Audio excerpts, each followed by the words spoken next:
Magandang araw sa lahat. The YouTube channel of the Fraternal Order of Eagles Limbas Law Corner is back to once again render public service in the field of law for our countrymen, or itong pagbabahagi namin sa sambayanang Pilipino sa aming kaunting kaalaman sa batas, brought to you by the Limbas Marangal Eagles Club of the Eastern Rizal Region 2 sa pamamagitan ng inyong lingkod na isa namang abogado at isang profesor sa maraming law school sa ating bansa. Okay, the topic. Well, nakatanggap ang club namin ng isang message tungkol sa bintahan ng lupa. Itong nagbinta, di umano, pamangkin ng registered owner of that piece of land. Inamatay.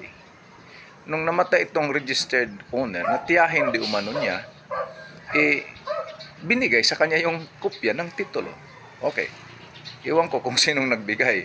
Okay, basta nandyan sa kanya yung kopya ng titulo. Nakapangalan sa tita niya na patay na. Ibininta niya ngayon. Okay?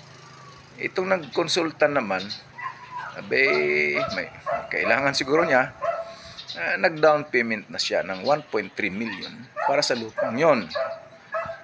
At kung ma-fully paid na, ang sabi ng nagbinta, na mag-execute naman daw siya, mag-execute siya ng adjudication with deed of sale. Okay. Ano ang issue? Hindi naman pala siya talaga yung may-ari pa. Ang titulo ay nakapangalan sa tita niyang patay na. Siya naman daw ang nearest relative. Nearest relative, pamangkin na. Tika muna.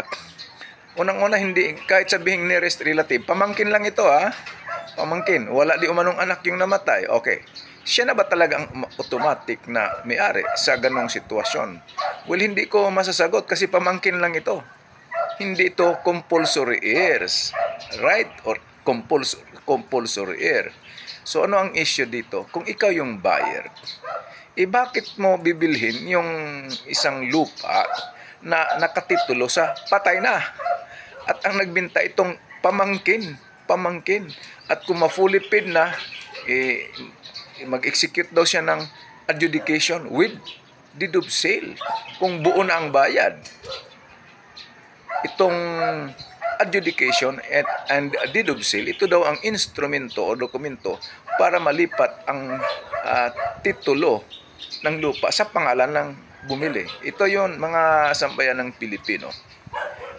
Para sigurado na talagang mapunta sa buyer yung pangalan ng ang titulo sa makaipangalan sa buyer ang titulo ng lupa. Itong pamangkin na di umano nasa kanyang titulo, bakit hindi muna ilipat yung titulo ng lupa sa pangalan niya bago niya ibinta?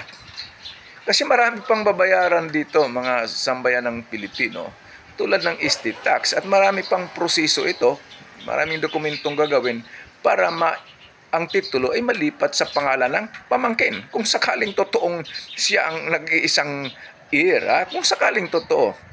Kung nalipat na sa kanya nakapangalan na sa kanya ang titulo, dapat doon pa lang niya ibibinta ngayon sa buyer ang lupa. O anong leksyon sa buyer?